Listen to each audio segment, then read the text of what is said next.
Estamos no ar, Felipe? Sim. Muito bem. Então, muito boa tarde a todos. Nós estamos promovendo um evento junto com a Escola Superior de Auditoria Pública, a ESAP, uma escola criada pelo SEAP, cuja presidência, vice-presidência e a diretoria financeira estão presentes aqui, respectivamente o Sandro Berg, a Débora Bandani e o Leonardo Ferreira, colegas auditores do Tribunal de Contas. O evento de hoje tem relação com a rede de controle da gestão pública, que é presidida no Rio Grande do Sul. Neste ano foi presidida pela Débora Bandani, aqui presente também. A palestra que vai ser transmitida tem como título O Combate à Sonegação e à Fraude Fiscal no Rio Grande do Sul. Nós temos aqui o representante da Secretaria da Fazenda, o subsecretário da Receita Estadual, o colega Ricardo Neves Pereira.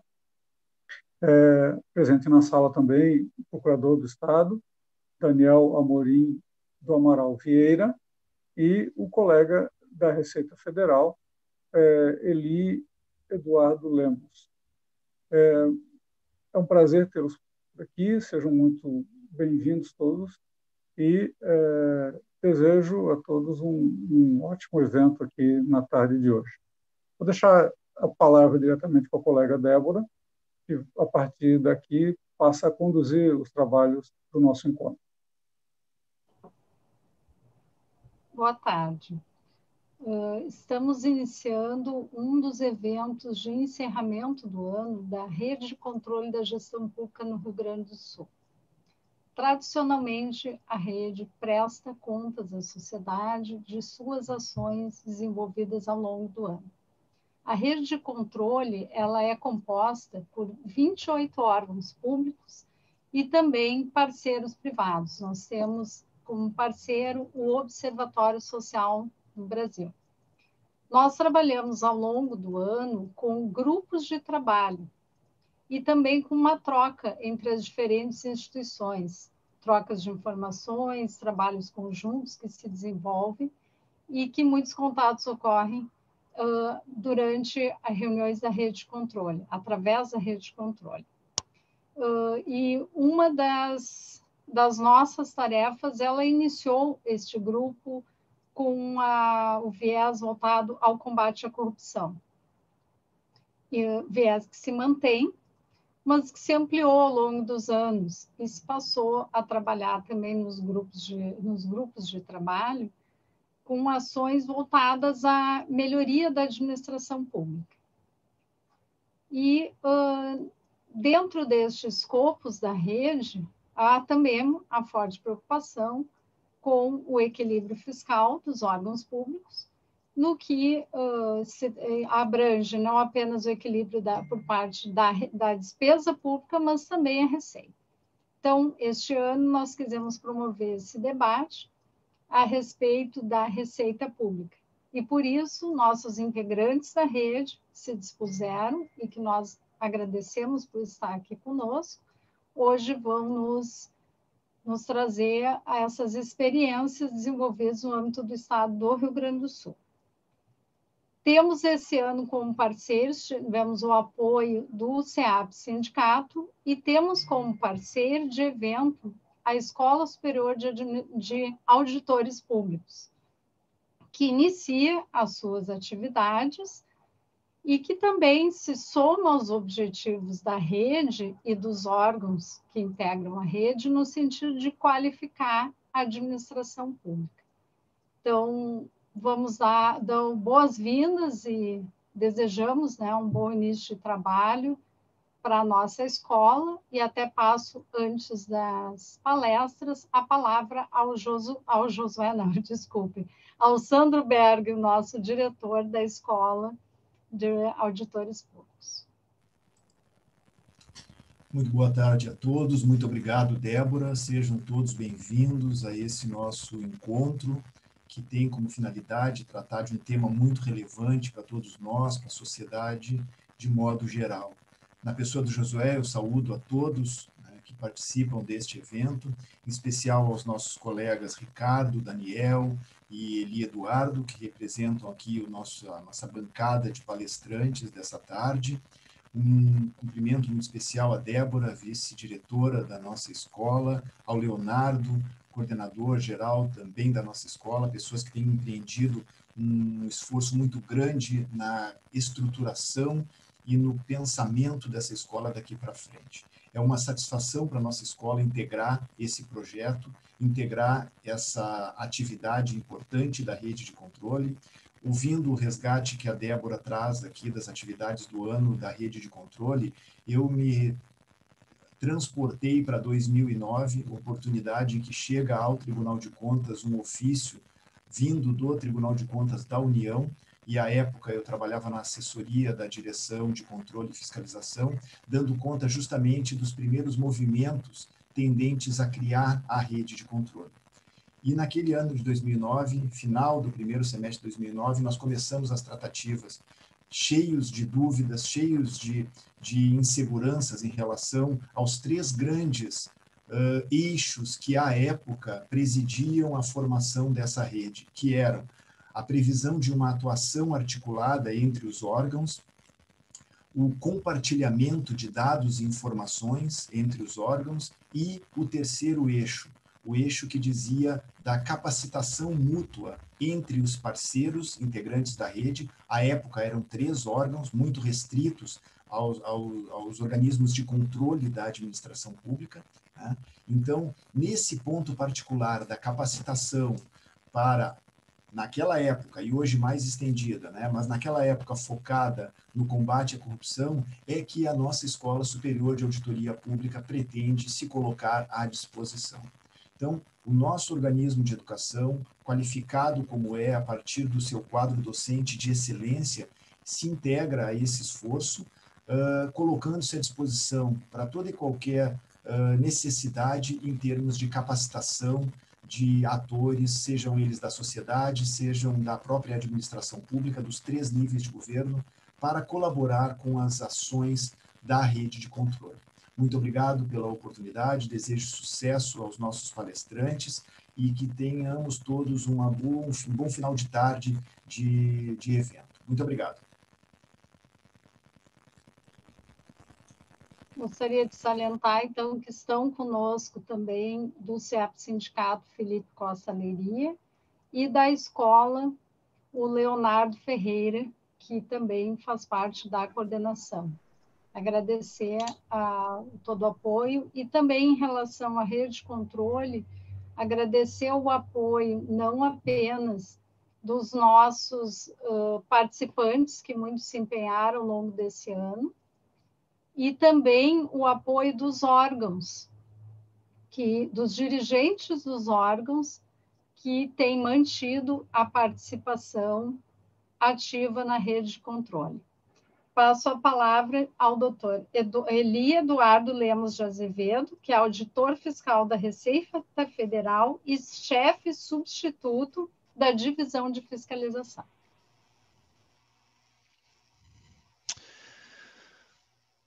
Senhoras e senhores, boa tarde a todos. Começo cumprimentando os meus colegas painelistas aí, doutor Ricardo Pereira, subsecretário da Receita Estadual do Rio Grande do Sul, também doutor Daniel Amorim, procurador de Estado. Também quero agradecer, em nome da Receita Federal, esse convite realizado pela doutora Débora Brondani, aí, presidente da Rede de Controle de Gestão Pública do Rio Grande do Sul. Esse convite, sem dúvida nenhuma, é uma oportunidade para eu apresentar uma pequena amostragem das diversas ações de controle realizadas pela Administração Pública Federal, tanto no controle aduaneiro, quanto no controle da Receita Pública. Receita Pública, que, sem dúvida nenhuma, é essencial ao adequado funcionamento do Estado, né? Também dispensar para financiamento das suas instituições e para manutenção das diversas ações governamentais. Já fui devidamente apresentado, entretanto, quero deixar com os senhores aí os meus contatos, a fim de facilitar a comunicação e no sentido de promover qualquer tipo de alinhamento com as instituições parceiras. Me chamo Eli Eduardo, sou auditor fiscal da Receita Federal, atualmente sou chefe substituto da Divisão de Fiscalização da 10ª Região Fiscal. E como é que está estruturada a administração da 10ª Região Fiscal? A 10ª Região ela tem abrangência regional, ela tem jurisdição sobre todo o estado do Rio Grande do Sul, está dividida aí em 8 delegacias, 4 alfândegas, 9 inspetorias, 29 agências e 1 posto de atendimento. Então, qual é o papel da DIFIS, né, Divisão de Fiscalização, em termos de estratégia regional? Nós monitoramos, acompanhamos, elaboramos e distribuímos toda a parte de estratégia da fiscalização pelas diversas equipes que compõem a estrutura de delegacias no interior do estado. Além disso, fazemos a ligação com o órgão central, coordenação e subsecretaria de fiscalização, no sentido de promover e alinhar as diversas estratégias que o órgão mantém em termos de fiscalização tributária e também fiscalização aduaneira. Atualmente, temos como responsabilidade aí, monitorar e fiscalizar 12,9 milhões de pessoas físicas, 1,5 milhão de pessoas jurídicas, arrecadação total do Estado 69 bilhões, e temos também um volume de exportações e importações aí bilionário. Muito bem, feita essa breve introdução, de que maneira está estruturada aqui a minha apresentação? A ideia é falar um pouco sobre as operações de fiscalização, os sistemas e estratégias que maximizam o nosso trabalho regional, muito focado, muito voltado para tributos internos, e na segunda metade, ou na parte final, trabalhar um pouco do aspecto do controle aduaneiro como ferramenta de combate ao contrabando de caminho, né, que são crimes relevantes e que têm um impacto significativo na nossa sociedade. Muito bem. Então, em termos de operações de fiscalização, eu quero destacar com os senhores aí o projeto Águia, que foi uma iniciativa aqui da 10ª Região, é um projeto regional que foi nacionalizado. E por que ele foi nacionalizado? O projeto Águia ele tem por escopo promover um impacto imediato na arrecadação. Ele também tem como premissa elevar a percepção de risco do contribuinte em relação ao monitoramento fiscal. E, por fim, ele tem como característica interessante e muito importante para a instituição valorizar a imagem da administração tributária perante a sociedade, ou seja, reforçar o papel da administração tributária enquanto órgão regulador e fiscalizador da Receita Pública.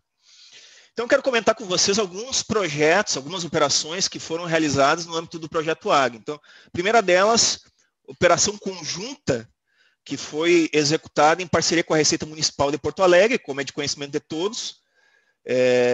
A base nacional do SPED é composta apenas por notas fiscais de mercadorias. As notas fiscais de serviços ainda elas não compõem ou não fazem parte ainda de um repositório nacional que esteja à disposição dos órgãos fiscalizatórios.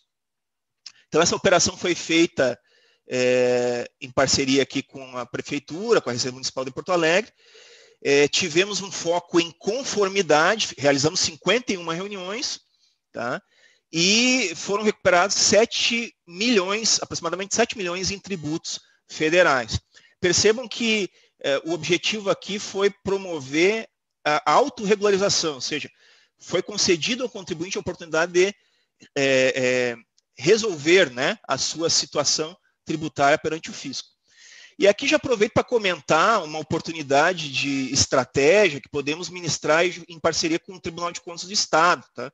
Porque atualmente, dentro da nossa estratégia de fiscalização, nós utilizamos muito a questão dos prestadores de serviços que são contratados pelos municípios. essa base de dados de pagamentos, empenho da despesa pública efetuada pelos municípios, muitas vezes nos ajudam a realizar cruzamentos e elaborar dossiês de fiscalização em cima desses contribuintes, que a gente sabe que em algumas oportunidades acabam omitindo receita aí dos órgãos fiscalizatórios, né? Até acho que é interessante, a gente, muito em breve, encaminharemos aí uma proposta ao TCE no sentido de compartilhamento de dados. Uma segunda operação bastante interessante que foi realizada também no projeto Águia é a Operação Contramão, executada pela Delegacia da Receita Federal em Pelotas. Essa operação ela foi fruto de uma parceria com o Detran, do Rio Grande do Sul. Mais uma vez, são empresas, pessoas jurídicas, representadas pelos CFC, Centros de Formação de Condutores, que omitiram receita das suas declarações que foram prestadas para a Receita Federal, mas nesse cruzamento de dados, ou nessa circularização, nessas diligências que foram efetuadas junto ao Detran, nós percebemos que eles foram remunerados por uma série de serviços e que oferiram receitas e não ofereceram a tributação. Essa primeira fase da Operação Contramão foi realizada localmente em Pelotas.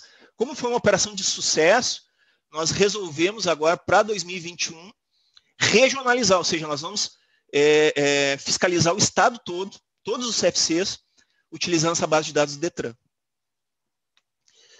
Uma terceira operação que foi executada pelas nossas delegacias, mais especificamente a de Caxias do Sul, é a Operação Tio Patinhas. Teve bastante repercussão na imprensa, porque envolvia aí pessoas físicas que declaravam altos valores, né, vultosos valores, a título de dinheiro em espécie. E qual é o problema disso aí? É que muitas vezes é uma forma que o pessoal tem de esquentar o caixa 2, ou ocultar crimes de lavagem de dinheiro, e assim sucessivamente. Eles acabam utilizando esses valores como origem para esquentar bens que foram adquiridos, né, de forma irregular. Então, nessa edição que foi executada a Operação de Patinhas, fiscalizamos, acompanhamos, monitoramos 11.700 contribuintes e uma redução total, olha só, gente, de 2,55 bilhões de reais que haviam sido declarados em espécie. Ou seja, isso aí serviria para esquentar dinheiro, fruto da criminalidade ou até mesmo da sonegação. Uma outra operação desenvolvida pelas nossas equipes foi a Operação Dagon, conduzida pela DRF Santo Ângelo. O foco, o escopo ali foi a sonegação do imposto de renda da pessoa física de produtores rurais. Qual era o esquema? Os camaradas usavam notas fiscais fictícias, tanto de pessoas físicas, aí notas fiscais de produtores, que ainda alguns produtores, a sua grande maioria ainda é em papel, bloco de papel, e também notas fiscais eletrônicas de pessoas de laranjas. Então, eles lançavam essas despesas indevidamente no seu livro caixa, reduzindo a base de cálculo do imposto de renda. Nesse caso aí tem representação fiscal para fins penais e com certeza lá ao final dessa operação, ela ainda está em andamento, teremos aí uma atuação conjunta com o Ministério Público Federal, né, sem dúvida. Aqui a fase inicial contou com 9 contribuintes pessoas físicas, mas o escopo já foi ampliado, inclusive essa é uma operação que ganhou, ela foi nacionalizada. Ela foi nacionalizada porque temos produtores espalhados pelo Brasil todo, assim, utilizando de forma indevida esse tipo de esquema. Uma outra operação, e essa teve bastante repercussão na imprensa, talvez os senhores tenham tido conhecimento ou contato com ela, Operação Egipto, executada pela DRF Novo Hamburgo, um esquema de pirâmide financeira com promessa de rendimento mensais de 15% ao mês. Quem é que não quer um negócio desse, né? Sem risco nenhum. Foi uma investigação conjunta aí, Receita Federal, Polícia Federal e também o Ministério Público Federal. É um esquema Ponzi, sem dúvida nenhuma, tá? A investigação deixou isso bem claro. E antes da deflagração da operação, a Receita Federal produziu aí um material de inteligência patrimonial e financeira para subsidiar os trabalhos da PF e do Ministério Público Federal. Essa atuação conjunta foi muito importante e assim como resultado do trabalho, nós tivemos aí bilhões, né, de patrimônio bloqueado desses agentes criminosos, né? Uma outra operação que eu quero comentar com vocês é a Operação Fumo Papel, que era uma fábrica de créditos no PIS/COFINS. O PIS/COFINS, como um tributo não cumulativo, né, ele pode ter, a fraude dele pode ocorrer tanto na base do débito, que normalmente consiste em omissão de receita, como também na base do crédito, né, que acaba reduzindo o valor a pagar lá no final. E essa fraude especificamente era na base do crédito. Era uma empresa, ou várias empresas, que se utilizavam de laranjas para gerar um crédito fictício. E aí reduziam o montante a pagar de PIS/COFINS. Especificamente, operação executada sobre o setor tabagista no estado do Rio Grande do Sul. Na época foi conduzida pela DRF Santa Cruz do Sul. E, por fim, a Operação Declara Grãos, que foi executada pela DRF Passo Fundo. É uma operação um pouco diferente, porque também visava, ou tinha por escopo, promover a autorregularização de produtores rurais.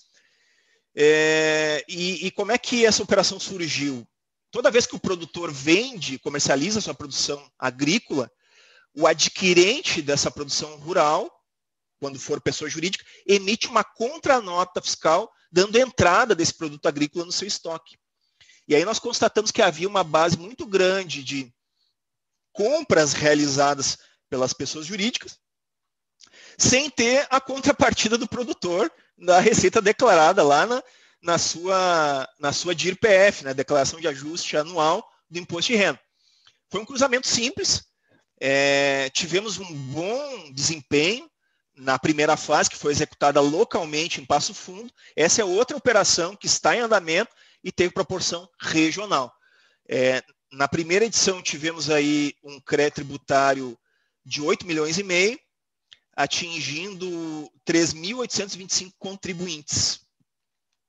Todos eles de forma espontânea, né? Ou seja, com o mínimo esforço possível, promovendo uma arrecadação, uma conformidade, percepção de risco e, ao mesmo tempo, marcando ali a presença fiscal da Receita Federal. Como eu já disse, todas essas operações que tiveram sucesso nas suas delegacias, nas suas localidades, elas foram regionalizadas, ou seja, estamos executando agora a segunda fase em todo o estado do Rio Grande do Sul.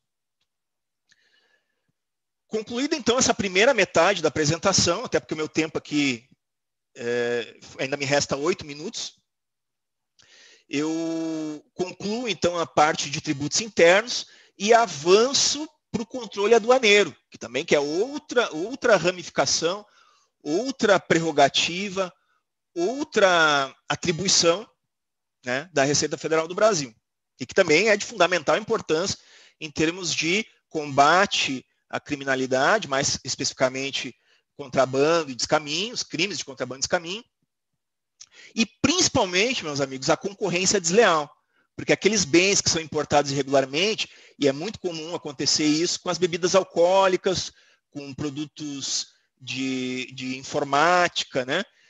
A gente percebe que quando não há a contrapartida ou a quitação tributária, fica muito mais fácil para o infrator comercializar esses bens com uma espécie de dumping, né? Um preço muito abaixo do mercado. Então, avançando aqui, o que nós temos de interessante em relação à fiscalização aduaneira?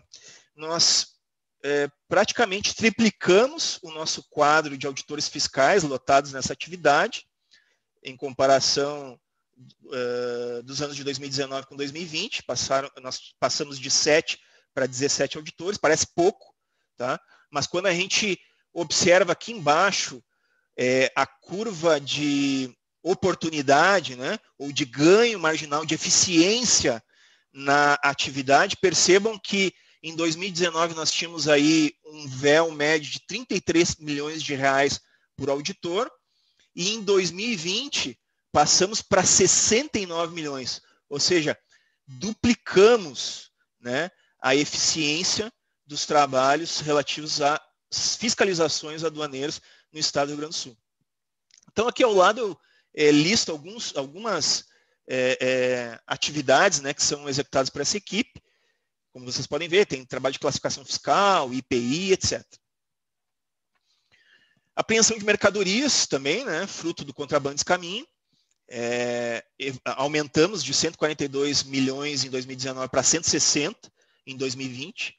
Com a pandemia, a pandemia fez o comércio regular sofrer consequências, né? Os estabelecimentos ficaram fechados, etc. Mas o comércio irregular, por sua vez, aumentou, né? E a Receita se fez presente no sentido de combater esse tipo de infração.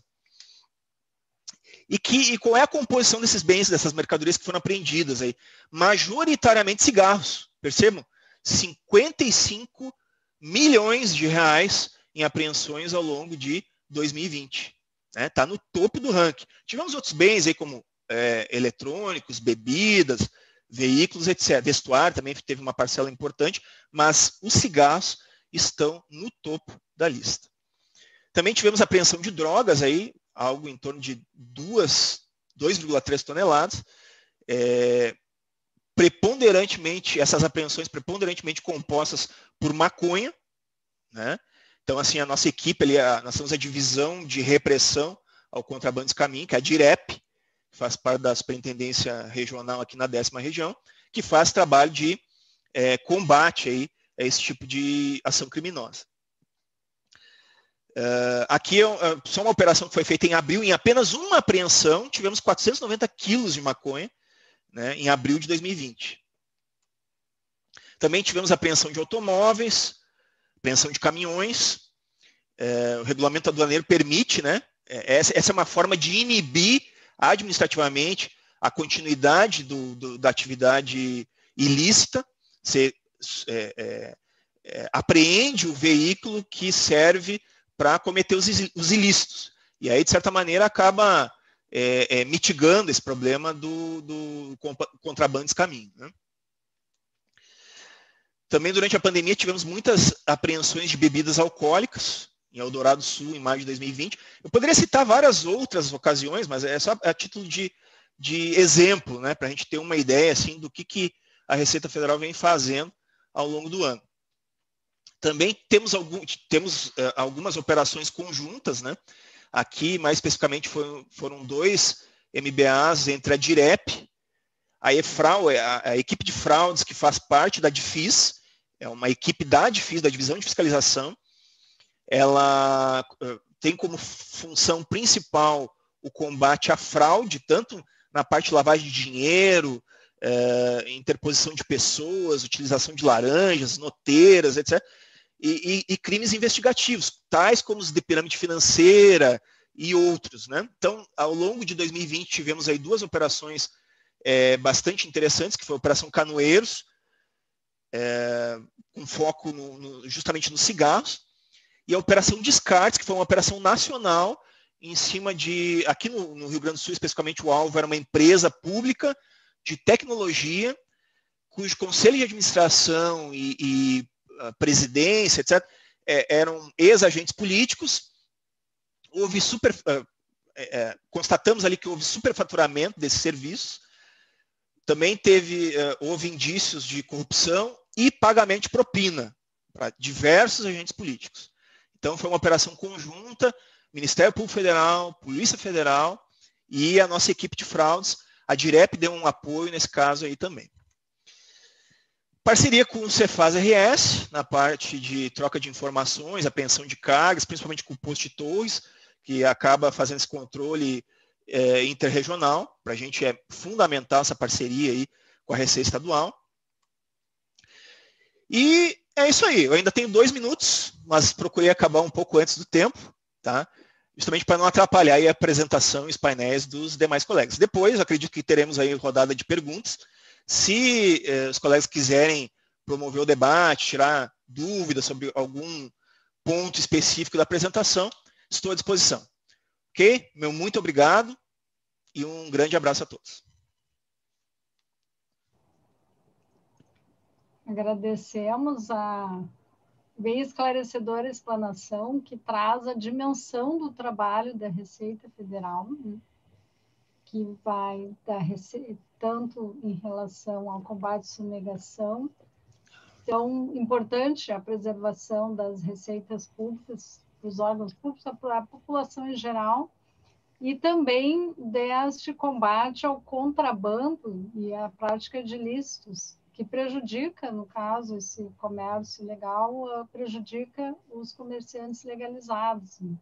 E fora esses outros, tráfico de drogas, tudo que foi trazido para nós, e quanto prejudica a sociedade em geral. Então, trabalho importante e que mostra também, na sua apresentação, o que nós aqui falamos, o trabalho em rede, né? O quanto os órgãos precisam ter essa troca uns com os outros para que a gente consiga se complementar nas informações e avançar no combate ao ilícito e na preservação da boa administração pública. Quanto ao tribunal, hoje até tivemos uma notícia que orgulhou o Tribunal de Contas, que a Secretaria do Tesouro Nacional ela fez um levantamento em relação à qualidade da informação contábil dos municípios, e dos 100 primeiros, 51 são do Rio Grande do Sul. Isso, digo assim, parabenizar os nossos municípios, mas também foi identificado um trabalho que o tribunal vem fazendo há bastante tempo. Então, de fato, temos uma base de dados que se destaca. Temos também, recentemente, foi o Licitacom, que é onde congregam as licitações e contratos dos municípios. Então, isso tudo vem, até diversos órgãos públicos já têm utilizado essa informação, inclusive nas compras do Covid, o Ministério Público utilizou para fazer um aplicativo, facilitar a transparência, né? Então, o tribunal, ele, de fato, tem participado e está sempre disposto a participar desses trabalhos em rede. Agradeço e passo a palavra ao Ricardo Neves Pereira, que é o subsecretário da Receita Estadual.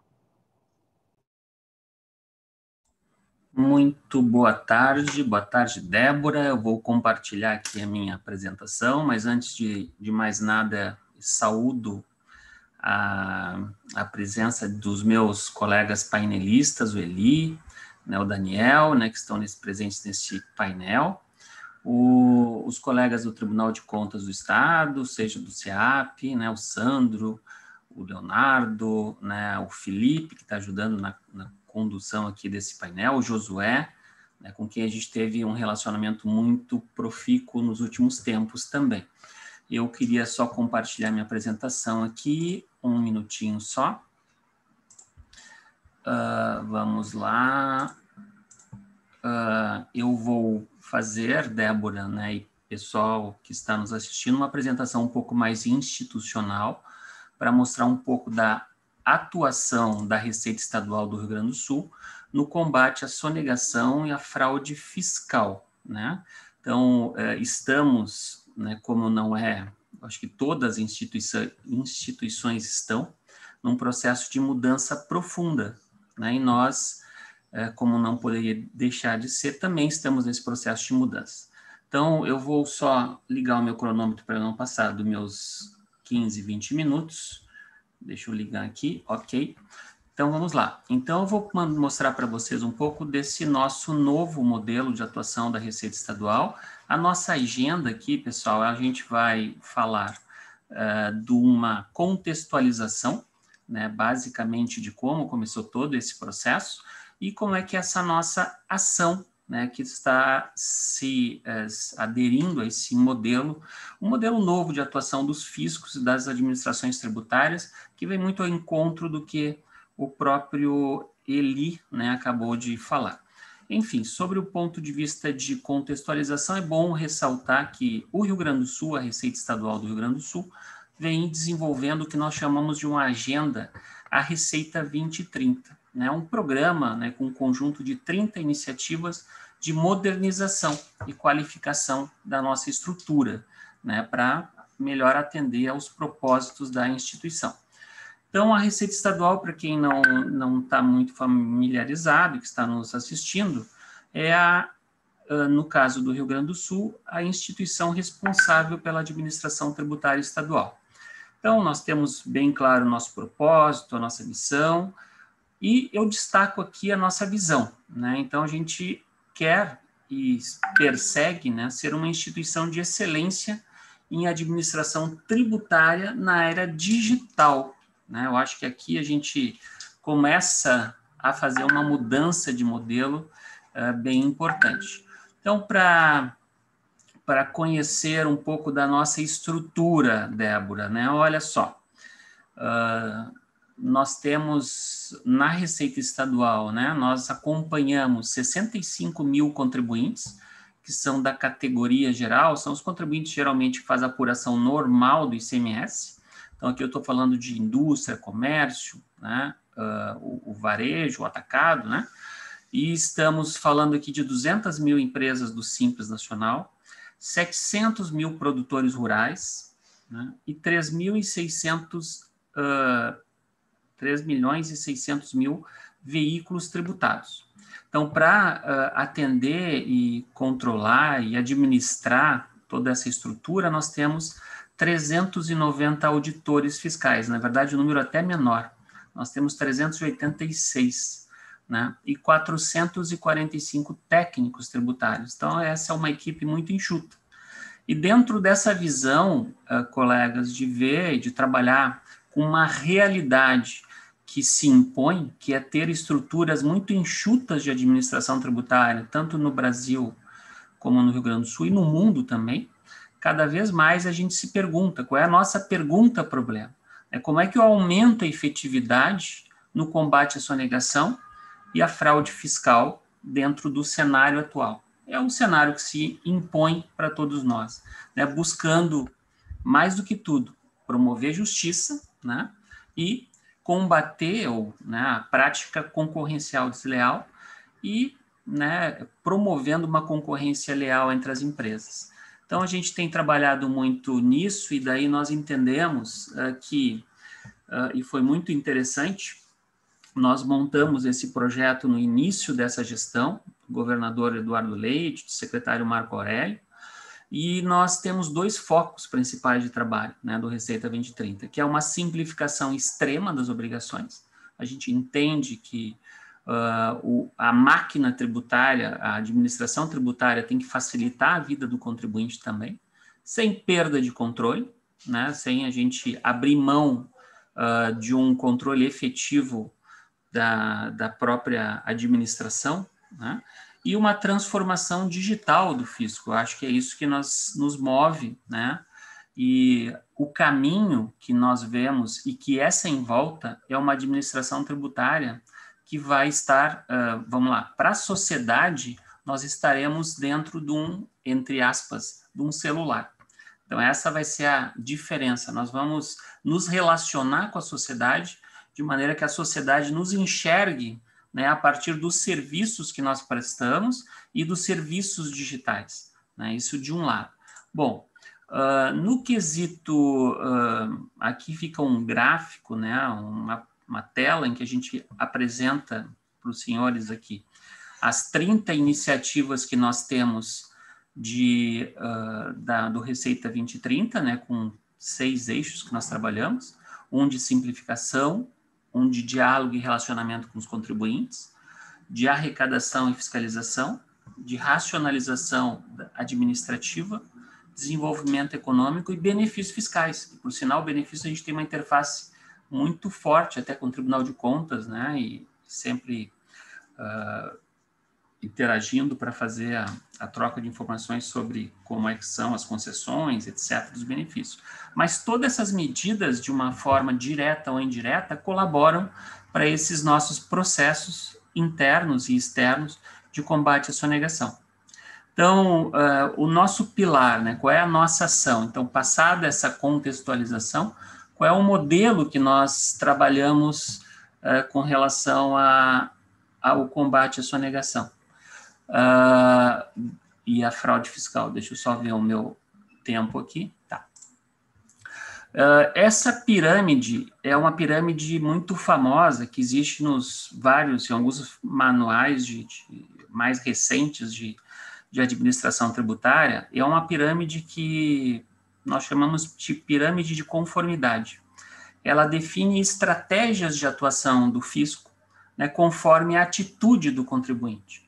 Então, o grande desafio de uma administração tributária é fazer com que os contribuintes, né, vão para a base dessa pirâmide. E a base da pirâmide é aquele contribuinte que vocês olhem mais à esquerda, ele quer cumprir corretamente. E isso aqui é a maioria dos contribuintes. Eles querem cumprir corretamente e nós temos que, de outro lado, né, criar condições e facilitar o cumprimento das obrigações. Agora, se ele já tenta cumprir, mas não consegue, nós vamos, entre aspas, estimular, né, ajudá-lo a cumprir com orientações. Agora, se ele não quer cumprir, mas cumpre, se o fisco está mais próximo, a gente vai trabalhar, né, dentro de uma visão de monitoramento, né, de dissuadi-lo, né, de sonegar, de cometer a fraude. E se ele decide não cumprir, ou é um sonegador, ou é uma fraude estruturada, bom, a gente vai usar toda a força da lei e trabalhar na imposição. Essa pirâmide, ela define as diretrizes de atuação da Receita Estadual. Então, nossa atuação interna tem a ver muito com essa pirâmide de conformidade, e por isso eu quis frisar. O combate à sonegação, a gente estabelece 5 pilares, né, que a gente trabalha fortemente. O primeiro pilar, né, do combate à sonegação e à fraude fiscal é a prevenção. O litígio, né, é muito ruim, né? Então nós temos que trabalhar muito forte para que não ocorra o litígio, que não ocorra a fraude, que não ocorra o erro. Este é o desafio maior que nós temos hoje em dia. Não adianta querer focar muito na repressão, e tu tem que trabalhar para que haja um estímulo, uma indução ao cumprimento voluntário. Não existe um cumprimento 100% voluntário. A gente diz que o cumprimento é, quase voluntário. A gente tem que estimular essa atuação.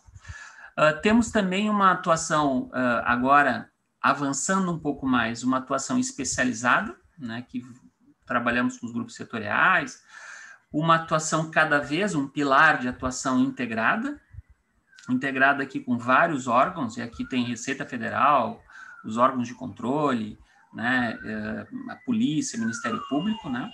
O uso de inteligência artificial, temos usado muito inteligência, muito mais uma análise avançada de dados. E um pilar muito importante que muitas vezes a gente esquece como instituição, que é a participação da sociedade. A sociedade tem que nos ajudar a fazer esse combate à informalidade. E o ato mais simples que a sociedade pode fazer é o de pedir a nota fiscal. Então, esses são os pilares que a gente vem trabalhando. O pilar 1, né, do foco na prevenção, posso destacar alguns programas, algumas ações que a gente tem feito. Então, como eu falei, nesse pilar de prevenção, nós queremos estimular o cumprimento voluntário, né, pelo monitoramento um pouco mais próximo do fato gerador. Então, a nossa ideia é que, ocorrida o fato, ocorrida a operação, ocorrida a transação, nós consigamos dizer para o contribuinte: a tua operação está correta, a tua operação não está correta, regulariza, evitando criar passivos muito altos para quem realiza as operações regularmente. Também podemos destacar aqui o Plano Anual de Fiscalização, né, que a gente vem agora publicando desde 2019, a gente começou a publicar e não só internamente, mas da publicidade do plano de fiscalização. Esses trabalhos que nós estamos fazendo agora de conformidade, né, eu acho que a busca da conformidade é que tem uma palavra-chave, que é a conformidade cooperativa. Nós queremos pactuar com setores e com empresas as regras tributárias aplicáveis àquele setor e instrumentos cada vez mais de autorregularização, da mesma forma que o Eli tem falado também. Então, nesse caso de autorregularização, a gente, nesse ano de 2020, já executou, mesmo com pandemia, 14 programas de autorregularização, mais de 13 mil contribuintes foram abrangidos. Nesses programas de autorregularização, nós tivemos um 90% de êxito de resultado, porque os programas são muito cirúrgicos na hora de implementá-los. E nesses programas, esses 14 programas, recuperamos mais de 50 milhões de reais. O segundo pilar, atuação especializada. E nesses 2 anos de gestão, nós criamos 16 grupos de fiscalização, 16 grupos especializados setoriais. Cada vez mais a nossa fiscalização tem que entender mais o setor, acompanhar a arrecadação, entender os problemas, né, e as várias dimensões que tu analisa, que tu precisa analisar o setor. Então, foram criados grupos especializados setoriais. Então, tem um grupo metal mecânico, o grupo do setor primário, temos o grupo do combustíveis, né? São vários grupos que, esses 16 grupos respondem por 95% da arrecadação do Estado. Criamos centrais de serviços especializados, até para poder dar uma otimizada na questão de padronização dos nossos processos internos, e estamos incrementando, melhorando o relacionamento com os contribuintes. Então, no ano de 2020, realizamos 6 operações, pessoal, 6 operações ostensivas, inclusive nesse período de Covid, mais de 21 mil notificações que enviamos com alertas de divergências pelas centrais especializadas de serviços que a gente comentou aqui.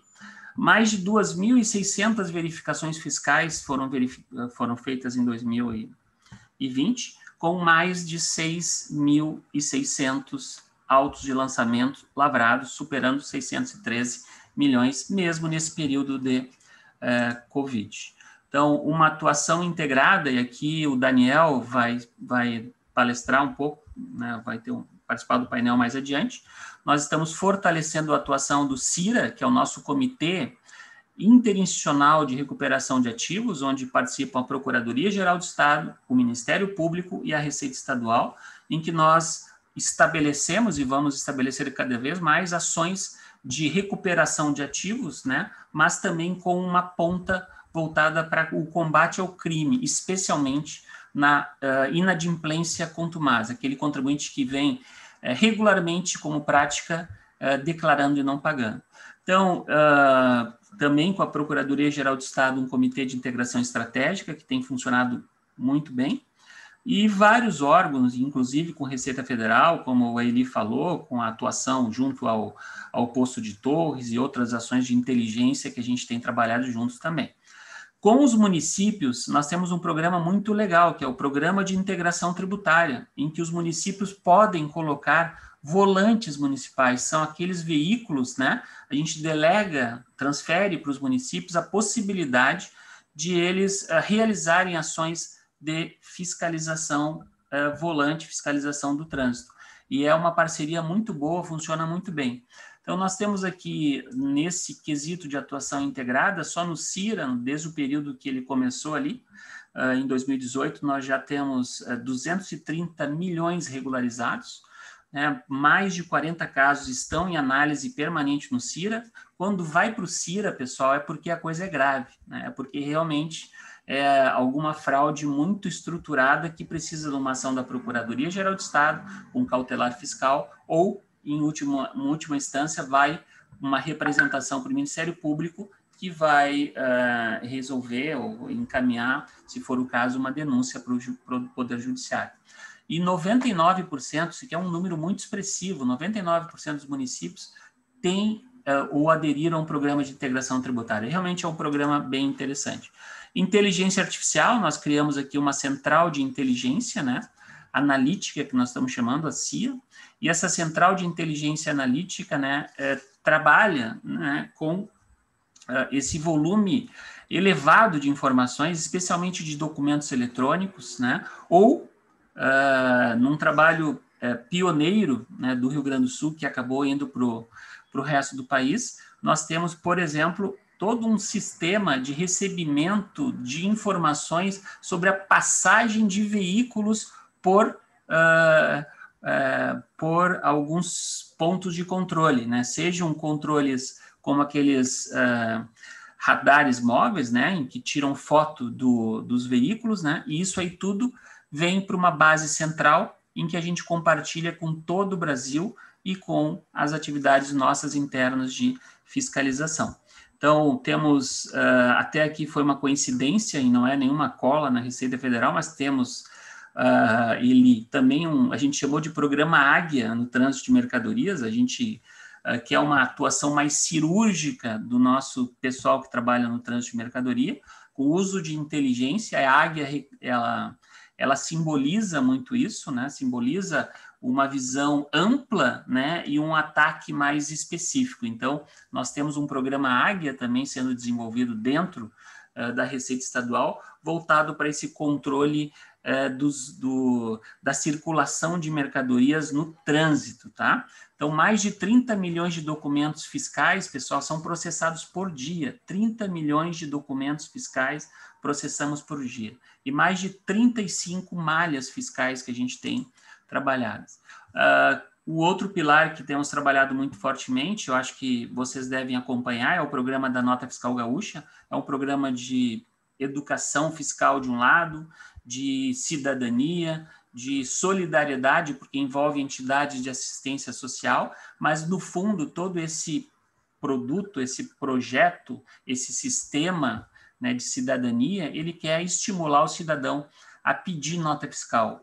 A coisa mais básica que existe é o cidadão pedir nota, e a gente construiu todo esse produto. Ano de 2021 vai ter um avanço bastante interessante, uma movimentação em torno desse programa de Nota Gaúcha também. Então, temos quase 2 milhões de cidadãos no programa Nota Fiscal Gaúcha. Ele tem uma plataforma de sorteios que a gente até disponibiliza para prefeituras, para entidades sociais ou para grandes empresas, né, que podem usar a nossa plataforma para fazer sorteio. E no ano que vem tem o famoso Receita da Sorte, que vai ser uma espécie de raspadinha. Mas tudo isso tem um objetivo, que é estimular o cidadão a pedir a nota fiscal. Às vezes o pessoal confunde, é para botar o CPF na nota. Não, todo o trabalho ali é para fazer com que a gente consiga pedir, estimular que o cidadão peça a nota fiscal. Enfim, eu acho que eu dei uma passada geral, estou cumprindo aqui o meu tempo, eu só estou vendo aqui no meu iPhone se realmente já cumpri, mas falta 1 minuto e meio. Então, se todas essas mudanças que nós estamos fazendo, elas têm esse propósito de buscar um Rio Grande do Sul que se desenvolva mais, que arrecade mais e com menor custo. E mais do que isso, a gente coloca como centro de tudo a questão da cooperação, né? Então, a gente está cooperando não só internamente, não só integrando as nossas atividades com os demais órgãos de controle, mas cooperando com a sociedade, com o setor privado, com as entidades parceiras, porque a maior parte da sociedade quer cumprir suas obrigações. E nós temos o dever e a obrigação, né, de fazer com que a gente consiga criar um ambiente que facilite o cumprimento das obrigações. Qual é o futuro, pessoal? O futuro é que a empresa, no caso do ICMS, estou falando aqui basicamente do ICMS, as empresas, os contribuintes, a única obrigação que eles vão ter é a emissão do documento fiscal. A partir daí, o fisco vai fazer todo o back-office fiscal, toda a apuração do imposto e assim por diante. Então, esse é o nosso grande objetivo, né? E eu agradeço a oportunidade de estar falando aqui na rede de controle da gestão pública, né, que eu acho uma iniciativa muito interessante e que contem conosco aqui para aprimorar, especialmente, Débora, a integração entre as nossas entidades, para que a gente possa realmente trazer mais benefícios para toda a sociedade gaúcha e para o Brasil também. Muito obrigado. Agradeço a explanação, mostra também a gama de atuações da nossa Receita Estadual e a modernização que está ocorrendo, né? Modernização necessária e que está sendo feita, tanto no sentido de digitalização, de informatização, né? Que nós, com essa redução de profissionais, é necessário cada vez mais se usar desses meios, mas também da forma de se relacionar com a sociedade, que é essa forma colaborativa e esse reconhecimento de que a maior parte da sociedade, de fato, ela quer cumprir as obrigações e precisa ser facilitada. E, ao mesmo tempo, a maior parte da sociedade também espera que sejam coibidos os ilícitos, né? E acho bem importante também esse trabalho de educação fiscal, porque a gente sempre vê que esses trabalhos voltados à educação, eles com o tempo vão se incorporando uma atitude nas pessoas que ao longo do tempo se automatiza. Então, é um trabalho que leva um tempo, digamos, permanente, mas que tem um resultado bem importante.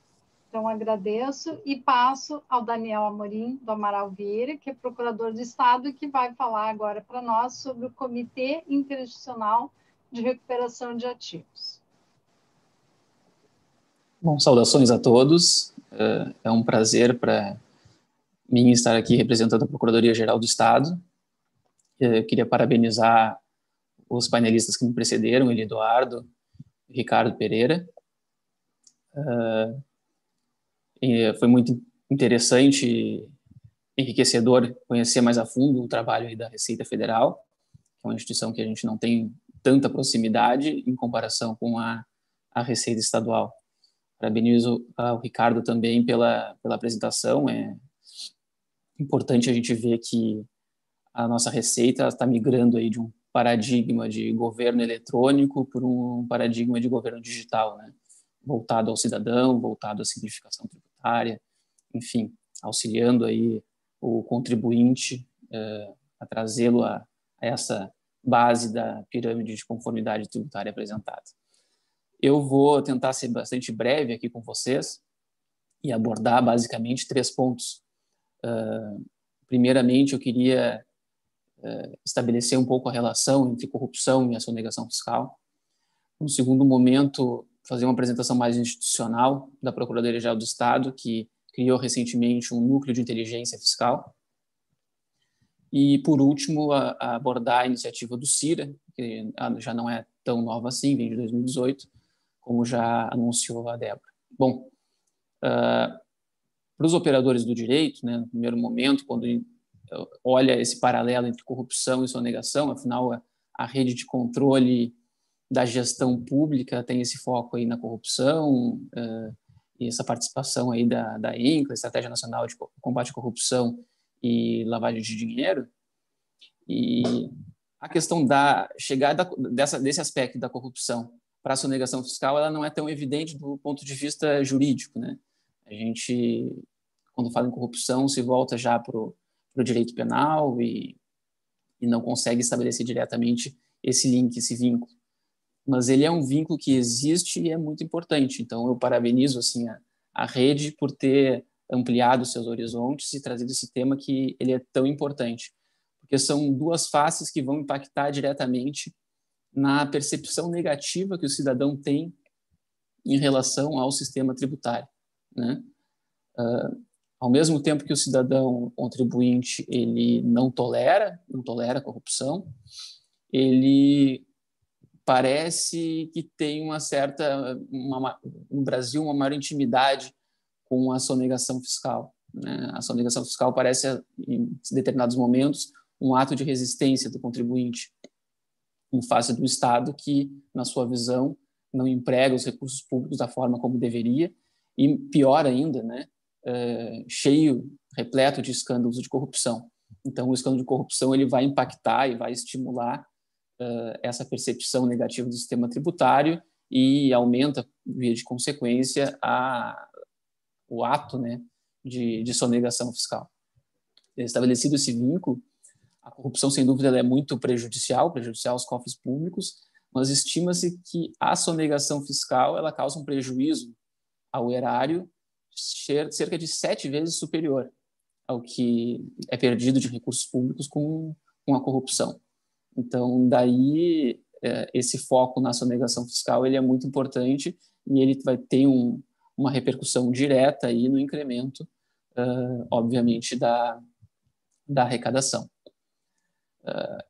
Quando a gente fala de sonegação e essa percepção negativa do contribuinte, me parece que é importante a gente alinhar um discurso entre as diferentes áreas dos aqui presentes, né, como o Tribunal de Contas, como a Receitas e os outros 28 órgãos aí que integram a rede de controle, que é o discurso de combater da alta carga tributária no Brasil, por exemplo, né? De a gente poder trazer para a sociedade que, na verdade, a carga tributária no Brasil ela é abaixo, né? Até pouco tempo, pelo menos, era abaixo da média aí dos países da OCDE. Ela é relativamente alta, sim, se comparado com os países da América Latina, mas a discussão parece que fica desviada quando a gente fala de alta carga tributária. A gente tem que falar sobre o bom emprego dos recursos públicos, né? O que a gente pode falar, sim, é que nós temos um sistema altamente regressivo, né, calcado em tributos indiretos, mas me parece que desviar o foco da alta carga tributária, a gente só favorece um discurso muitas vezes liberal no mau sentido, né, de que a sonegação ela estaria quase que autorizada, né, que é o financiamento da atividade privada com recurso público, com o recurso do tributo que não é recolhido, ele seria, inclusive, salutar. E isso é sintomático quando a gente vê que grandes lideranças aí, empresariais, né, figuras conhecidas, são também grandes devedores da fazenda pública. Então, a gente tem como exemplo pessoas que não estão na base, digamos, dessa pirâmide de conformidade que o Ricardo nos trouxe aqui. O problema da baixa arrecadação que se tem dos tributos quando ele chega no topo da pirâmide, né? Justamente o contribuinte esse que não quer e usa de todos os meios para não adimplir os seus tributos e que aí ele vai muitas vezes para sonegação, para uma fraude fiscal estruturada e tudo mais. A gente tem uma dificuldade enorme na efetividade dessa cobrança, né? É um trabalho conjunto aí das administrações tributárias, da Receita Federal, Receita Estadual e procuradorias, né, procuradorias públicas, que integram, né, a administração tributária no aspecto esse da cobrança, na sua atividade de cobrança, na via judicial, a partir da inscrição endividativa ou com, inclusive, a inscrição endividativa em determinados casos.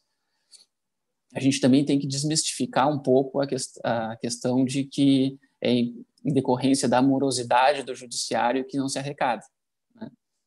Parece que isso é uma tecla que se bateu muito, se costuma reclamar muito do judiciário, posturas judiciais, enquanto a gente tem que virar o foco para uma desjudicialização dentro daquilo que é possível, que a legislação permite, autoriza e já autoriza hoje, e que às vezes a gente faz mau uso, né? Não vem utilizando da forma mais adequada. É exatamente nesse sentido que a Procuradoria-Geral do Estado, ela, agora, final de agosto, né, instituiu um órgão interno, que é um núcleo de inteligência e estratégia de recuperação de ativos e combate às fraudes fiscais, né?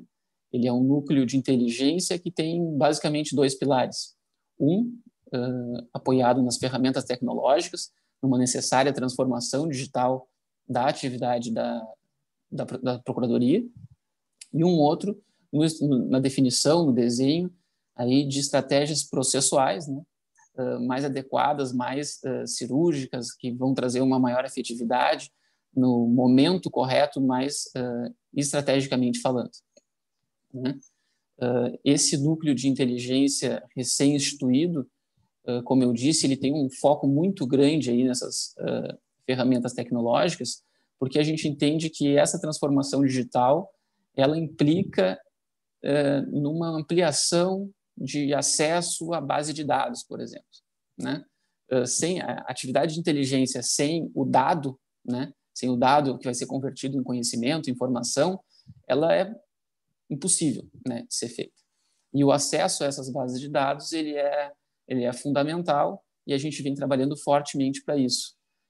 Parece que a gente mudou a perspectiva no Brasil a partir de uma lei de transparência em relação ao cidadão, dos dados que devem ser fornecidos, deve se abrir, mas a gente ainda tem muita dificuldade entre os órgãos da administração pública de compartilhar dados. E, nesse sentido, eu trago aqui como louvável a iniciativa da Administração Pública Federal, né, de ter editado um decreto aí final do ano passado, 2019, que ele simplesmente elimina a necessidade de burocratização desse compartilhamento de bases de dados. Ele estabelece que não é necessário a firmatura de convênios, por exemplo, entre os órgãos da Administração Pública Federal. É uma pena que só da Administração Pública Federal, ainda as demais instâncias ainda dependem de convênios e termos de cooperação técnica, com prazos de vigência que demandam renovação, quer dizer, demanda um esforço, né, enorme dos participantes para manutenção apenas de um aspecto mais burocrático, mas no âmbito federal, pelo menos, isso foi eliminado. É um decreto que ele não tem abrangência para dados recobertos pelo sigilo, né, obviamente, porque os órgãos autorizados a esse acesso eles são muito mais restritos, e até porque também já haviam já resolveram há muito tempo, né, mais de uma década. Eles têm de 2004 um parecer da Procuradoria-Geral da Fazenda Nacional que estabelece aí a obrigatoriedade, não no aspecto de obrigatoriedade em si, né, mas a possibilidade de transmissão, compartilhamento de bases de dados entre a Procuradoria da Fazenda e a Secretaria da Receita Federal, por entender que ambos os órgãos integram a administração pública, a administração tributária, perdão. Os dois são a Fazenda Pública, né, representam a Fazenda Pública, e nos termos aí do artigo 198 do Código Tributário Nacional, não implica em levantamento, em rompimento, violação do sigilo fiscal esse compartilhamento. E aí a gente vê que a Secretaria da Receita Federal, de fato, ela está de posse aí de um grande tesouro em termos de informação. Como falou ali o Eduardo, as iniciativas ali relacionadas às notas fiscais inseridas no SPED, a escrituração contábil digital das empresas que estão obrigadas a fornecê-la diretamente via sistema. A partir de tudo isso é possível a gente fazer uma análise hoje, não só de RPA, que, né, de um processo automatizado via robô de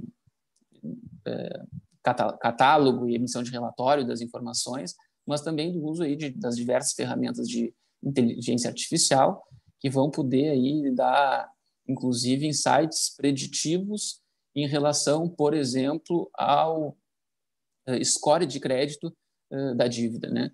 O rating da dívida é uma atividade que ela é necessária que seja feita, e a Procuradoria-Geral do Estado ela vem trabalhando intensamente para aperfeiçoar esse rating. Então, significa entender o devedor, entender aquele, seja sonegador, seja aquele que declarou imposto, mas simplesmente não pagou, né? Esse ápice aí da pirâmide de conformidade tributária, e pegar a partir dessas informações aí disponibilizadas, conseguir elaborar uma análise de inteligência capaz de trazer qual é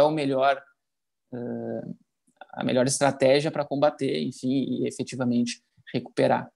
Ainda se tem bastante dificuldade, e aí deixo a dica até para o Eli, para que a gente possa ampliar, inclusive, esse compartilhamento. É um compartilhamento e, pela natureza das instituições, a Receita Federal e Estadual já possuem há bastante tempo um termo de cooperação técnica nesse sentido, mas vejam o quão preocupante as procuradorias estaduais, acredito que todas, elas não conseguem dados sigilosos de contribuintes da Receita Federal, né? São obrigadas a pedir em juízo. Veja, a gente joga, mais uma vez, para a judicialização aquilo que eu disse no início ali, que a gente tem que trabalhar para uma desjudicialização, porque a lei já permite, não é necessário, né, que seja feito pedido em juízo, por exemplo, do afastamento do sigilo bancário mesmo que seja, né, como autorizado pela Lei Complementar 105. E a partir daí, se a gente conseguir evoluir, compartilhar o máximo possível e entender que não se trata de violação desse sigilo, né, e parece estar bem claro no âmbito federal já, a gente tem que trazer esse modelo de sucesso, efetivamente de sucesso. A arrecadação federal nos últimos 10 anos se transformou brutalmente, né? Hoje o trabalho que é efetivado por robôs e algoritmos e por toda essa transformação digital pelo qual a Administração Pública Federal passou, representa o trabalho de quantos servidores? É até difícil de quantificar, mas é na ordem das centenas, praticamente, né? E a Procuradoria-Geral do Estado está justamente na linha de frente para buscar estruturar esse núcleo de inteligência e capaz, né, de qualificar a arrecadação, combater a sonegação fiscal e, em última análise, converter aí essa percepção negativa do contribuinte, né, e da própria concorrência desleal. Vou seguir adiante aí, falar um pouco do CIRA, né, não querer extrapolar também o tempo que me foi concedido.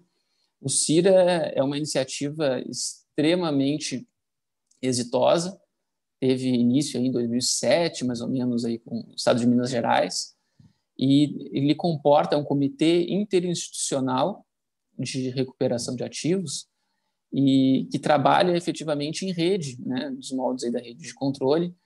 Ele não é um órgão diretamente vinculado ao executivo, né? Ele respeita a autonomia das instituições, porque envolve o Ministério Público, envolve a Procuradoria, envolve a Receita, em muitos estados envolve inclusive o Poder Judiciário, né? O Poder Judiciário tem essa compreensão de que participar de uma iniciativa de recuperação de ativos não significa se parcializar, né?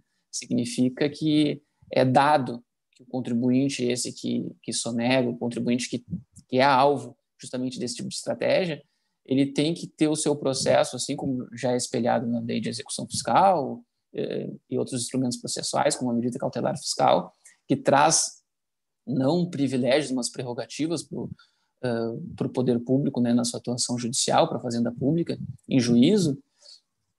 E isso é muito importante, que o judiciário tenha essa compreensão, né, e consiga, por exemplo, estabelecer orientações mais uniformes, trazer os juízes para entenderem um pouco dessa realidade. Aqui no Rio Grande do Sul, a gente tem membros muito atuantes no CIRA e conseguimos aqui na Procuradoria, agora em 2020, colocar um procurador exclusivamente, que sou eu, no CIRA, né, sem prejuízo de outros que venham a participar, mas um procurador que consiga se dedicar a essa atividade aí de recuperação de ativos, de incidir diretamente na sonegação fiscal, nessas fraudes fiscais estruturadas, que são bastante complexas. E eu venho aprendendo muito também com essa atividade do CIRA. A Receita Estadual, ela é por natureza, né, ela traz boa parte aí dos casos que são apreciados. É claro que também tem casos que vêm da própria Procuradoria, casos já judicializados, digamos, há muitos anos, e que ainda assim é até notório que comportam uma ação mais estratégica, e a gente foi capaz, em muitos casos, de ainda recuperar, mesmo de execuções aí, de quase uma década, né? Conseguimos atuar no reconhecimento de um determinado grupo econômico e converter aí essa arrecadação.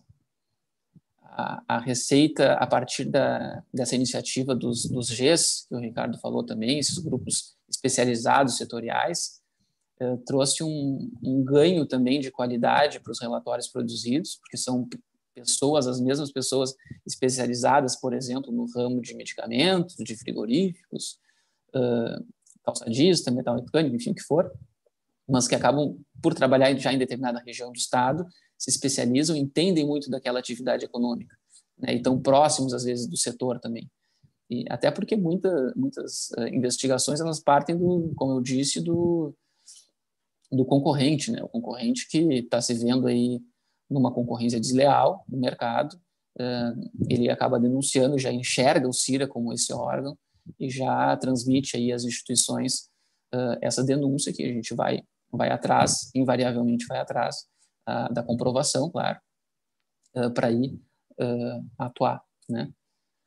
Basicamente, a gente tem um desafio muito grande agora, iminente, né? Já vem ocorrendo, na verdade, no âmbito do CIRA, foi a partir da decisão no final do ano passado do Supremo Tribunal Federal, que considera crime, né, então, o imposto declarado e dolosamente não recolhido, né?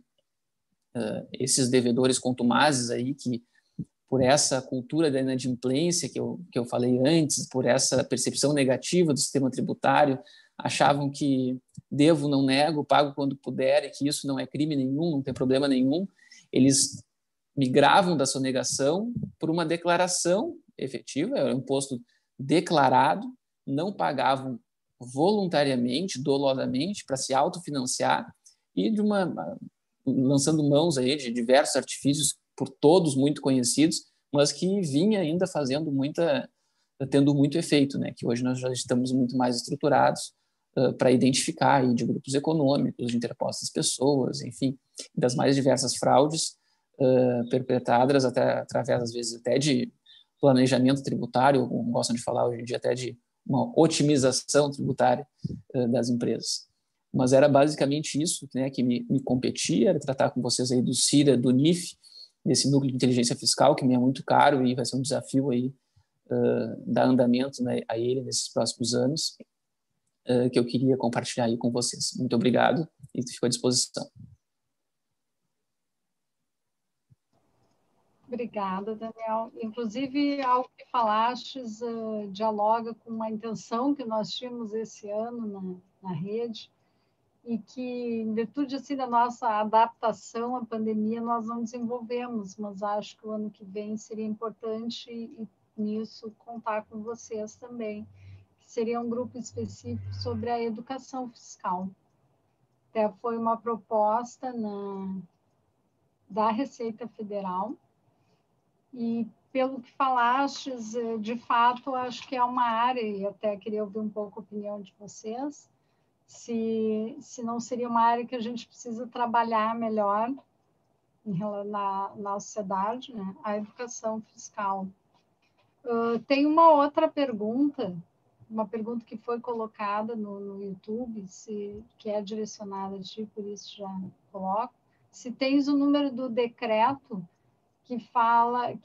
federal, que fala da troca de informações. Perfeito. Primeiramente, em relação à educação fiscal, Débora, eu trabalhei um bom período como agente setorial na Secretaria da Educação e sei da iniciativa da Receita Estadual, tem uma atuação forte já em educação fiscal, mas voltada para as escolas estaduais, né, para a parte essa da educação básica. Mas, sem dúvida, a educação fiscal eu acho que é o grande trunfo assim, para a gente trabalhar e justamente a gente debelar essas má concepções, né, que existem e que são propagadas, às vezes, inclusive na mídia, né, na mídia formal também.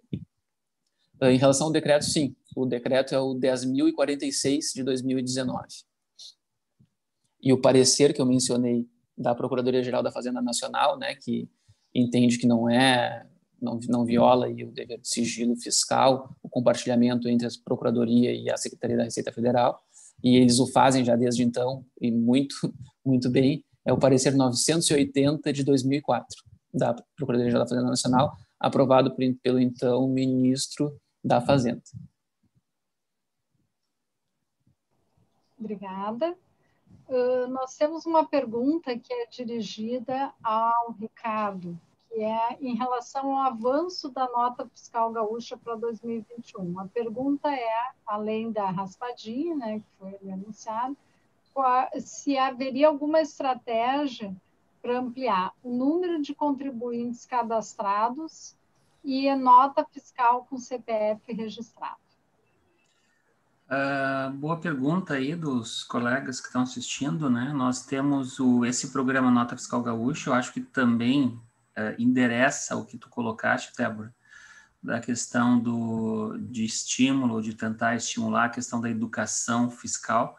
Por que eu estou falando dele? Porque tem uma vertente do programa Nota Fiscal Gaúcha que a gente trabalha muito fortemente, por exemplo, que é a educação fiscal junto com um colega, que é um dos colegas que deve estar provavelmente assistindo, que é o João Carlos Lebens, e é responsável ele por exemplo, ele com a Tânia, a colega Tânia, eles elaboram, constroem, fazem apostilas, né, para as escolas, né, eles fazem treinamento, são reconhecidos no Brasil inteiro até pelo trabalho que eles têm feito. Então, se quiseres avançar nesse assunto, eu recomendo, né, conversar com o João Carlos Lebens e com a Tânia, né, são duas pessoas fora de série, né, que têm um trabalho muito bom de educação fiscal e que a gente faz treinamento para multiplicadores, inclusive, de educação fiscal. Com relação à resposta ao que o colega perguntou, na Nota Fiscal Gaúcha, a gente vai iniciar, se aprovado o projeto de lei que está na Assembleia, tem 2 medidas que nós vamos fazer para tentar estimular uma ampliação da participação dos cidadãos nesse universo de pedir notas. E o pedir notas aqui não é colocar o CPF na nota. O pedir nota realmente, o CPF é uma chave de acesso que facilita, né, a gestão do programa Nota Fiscal Gaúcha. Então, as pessoas confundem um pouco, mas vocês vão pegar essas informações e vão passar para fulano, beltrano, ciclano, né, para fiscalizar as compras das pessoas. Não é. Realmente, o programa Nota Fiscal Gaúcha, ele tem o objetivo de estimular o cidadão a pedir nota. Então, 2 programas vão ser, um tal é o Receita da Sorte, né, que é esse que é uma raspadinha, em que nós vamos fazer parcerias, já estamos fazendo parcerias com grandes redes. As grandes redes vão oferecer premiações específicas, então tu vai lá numa rede de farmácias e ela vai oferecer descontos específicos, uma rede de supermercados, e vai oferecer descontos específicos. Tu pede o documento fiscal, esse documento tem o QR Code, né, e daí tu vai fazer a leitura do QR Code. E a partir dessa leitura, na hora você vai verificar se tem alguma premiação do próprio estabelecimento, né, além da premiação estadual. Esse é um dos programas, o Receita da Sorte, e aprovando o projeto de lei 246 da Assembleia, que é da Reforma Tributária Gaúcha, tem mais uma medida que chama Receita Certa, que é a partir do incremento da arrecadação do varejo, nós vamos devolver parte desse incremento para o cidadão. Então, assim, aumentou a arrecadação no varejo, até um montante de 50% do incremento da arrecadação, tem alguns limites ali, né, de valores, tá? Mas até um montante, tem uma distribuição que pode chegar até 150 milhões, tá? Então, mas dentro dessa perspectiva de ser um projeto em que tenha uma repercussão positiva no incremento da arrecadação no varejo. Então, assim, são os 2 programas que a gente está programando para fortalecer em 2021. Tá?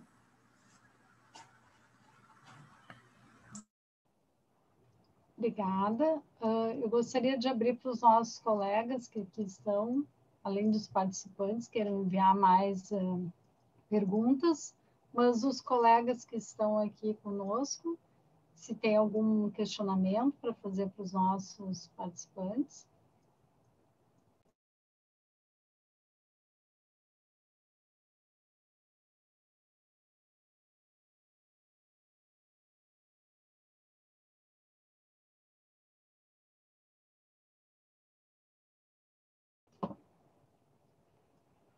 Bom, nós não temos mais questionamentos, então gostaria de agradecer mais uma vez, né, a participação de vocês, esse esclarecimento para todos nós, tanto para nós do serviço público, mas para a sociedade em geral, sobre a atuação que vem sendo feita. Dizer que vem ao encontro de tudo que nós defendemos, né? A forma que vocês têm atuado, a atuação mais fortemente em rede. A rede de controle, que já tem a participação muito forte das receitas e esperamos cada vez mais, né, tê-los sempre no nosso grupo de trabalho e trocando as informações, que os nossos órgãos também mantenham essa, e como disse o Daniel, inclusive intensifiquem, né? Um dos trabalhos também dos nossos grupos de trabalho é voltado a isso, que a gente consiga fazer cooperações mais amplas, né? Envolvendo diferentes órgãos, porque é o que a gente vê, que cada vez mais tem que ter uma troca entre diversos órgãos. Eu queria saudar aqui também a presença, e até se quiser dar uma palavra, o que entrou depois, o vice-presidente da Rede de Controle, que é o Eduardo Rauch, que é da Controladoria Geral da União. E também agradecer às pessoas que estão assistindo, tanto o integrantes da rede, agradecer aos colegas do Tribunal de Contas, também vejo que o João Carlos Lebes está aqui conosco também, da Fazenda, todos os colegas e todas as pessoas que estão aqui prestigiando e se informando sobre a nossa atuação. E se o Eduardo puder dar uma palavra, que o Eduardo tem sido também fortemente atuante na rede e exercendo um trabalho importante. Obrigada.